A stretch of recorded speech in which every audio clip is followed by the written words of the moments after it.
അധ്യായം 3. അത് നിമിത്തം പൗലോസ് എന്ന ഞാൻ ജാതികളായ നിങ്ങൾക്ക് വേണ്ടി ക്രിസ്തുയേശുവിൻ്റെ ബദ്ധനായിരിക്കുന്നു. നിങ്ങൾക്കായി എനിക്ക് ലഭിച്ച ദൈവകൃപയുടെ വ്യവസ്ഥയെക്കുറിച്ച് ഞാൻ മീതെ ചുരുക്കത്തിൽ എഴുതിയതുപോലെ വെളിപ്പാടിനാൽ എനിക്ക് ഒരു മർമ്മം അറിവായി വന്നുവെന്ന് നിങ്ങൾ കേട്ടിട്ടുണ്ടല്ലോ. നിങ്ങൾ അത് വായിച്ചാൽ ക്രിസ്തുവിനെ സംബന്ധിച്ചുള്ള മർമ്മത്തിൽ എനിക്കുള്ള ബോധം നിങ്ങൾക്ക് ഗ്രഹിക്കാം.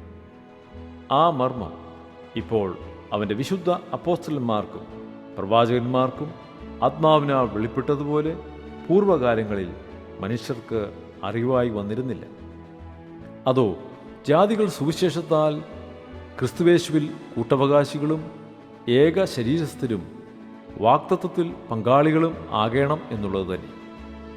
ആ സുവിശേഷത്തിന് ഞാൻ അവൻ്റെ ശക്തിയുടെ വ്യാപാരപ്രകാരം എനിക്ക് ലഭിച്ച ദൈവത്തിൻ്റെ കൃപാദാനത്താൽ ശുശ്രൂഷക്കാരനായി തീർന്നു. സകല വിശുദ്ധന്മാരിലും ഏറ്റവും ചെറിയവനായ എനിക്ക് ജാതികളോട് ക്രിസ്തുവിൻ്റെ അപ്രമേയ ധനത്തെക്കുറിച്ച് പ്രസംഗിപ്പാനും സകലവും സൃഷ്ടിച്ച ദൈവത്തിൽ അനാദികാലം മുതൽ മറഞ്ഞുകിടന്ന മർമ്മത്തിൻ്റെ വ്യവസ്ഥ ഇന്നതെന്ന് എല്ലാവർക്കും പ്രകാശിപ്പിക്കാനുമായി ഈ കൃപ നൽകിയിരിക്കുന്നു. അങ്ങനെ ഇപ്പോൾ സ്വർഗത്തിൽ വാഴ്ചകൾക്കും അധികാരങ്ങൾക്കും ദൈവത്തിൻ്റെ ബഹുവിധമായ ജ്ഞാനം അവൻ നമ്മുടെ കർത്താവായ യേശുക്രിസ്തുവിൽ നിവർത്തിച്ച അനാദി നിർണയപ്രകാരം സഭ മുഖാന്തരം അറിവായി വരുന്നു. അവനിൽ ആശ്രയിച്ചിട്ട് അവങ്കലുള്ള വിശ്വാസത്താൽ നമുക്ക് ധൈര്യവും പ്രവേശനവുമുണ്ട്. അതുകൊണ്ട് ഞാൻ നിങ്ങൾക്ക് വേണ്ടി സഹിക്കുന്ന കഷ്ടങ്ങൾ നിങ്ങളുടെ മഹത്വമാകിയാൽ അവ നിമിത്തം അധൈര്യപ്പെട്ടു പോകരുത് എന്ന് ഞാൻ അപേക്ഷിക്കുന്നു.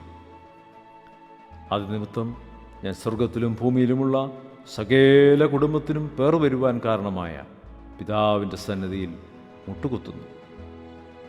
അവൻ തൻ്റെ മഹത്വത്തിൻ്റെ ധനത്തിനൊത്തവണ്ണം അവൻ്റെ ആത്മാവിനാൽ നിങ്ങൾ അകത്തെ മനുഷ്യനെ സംബന്ധിച്ച് ശക്തിയോടെ ബലപ്പെടേണ്ടതിനും വിശ്വാസത്താൽ ക്രിസ്തു നിങ്ങളുടെ ഹൃദയങ്ങളിൽ വസിക്കേണ്ടതിനും വരം നൽകണമെന്നും നിങ്ങൾ സ്നേഹത്തിൽ വേരൂന്നി അടിസ്ഥാനപ്പെട്ടവരായി അതിൻ്റെ വീതിയും നീളവും ഉയരവും ആഴവും എന്തെന്ന് സകല വിശുദ്ധന്മാരോടുകൂടെ ഗ്രഹിപ്പാനും പരിജ്ഞാനത്തെ കവിയുന്ന ക്രിസ്തുവിൻ സ്നേഹത്തെ അറിയുവാനും പ്രാപ്തരാകുകയും ദൈവത്തിൻ്റെ എല്ലാ നിറവിനോളം നിറഞ്ഞു വരികയും വേണം എന്നും പ്രാർത്ഥിക്കുന്നു.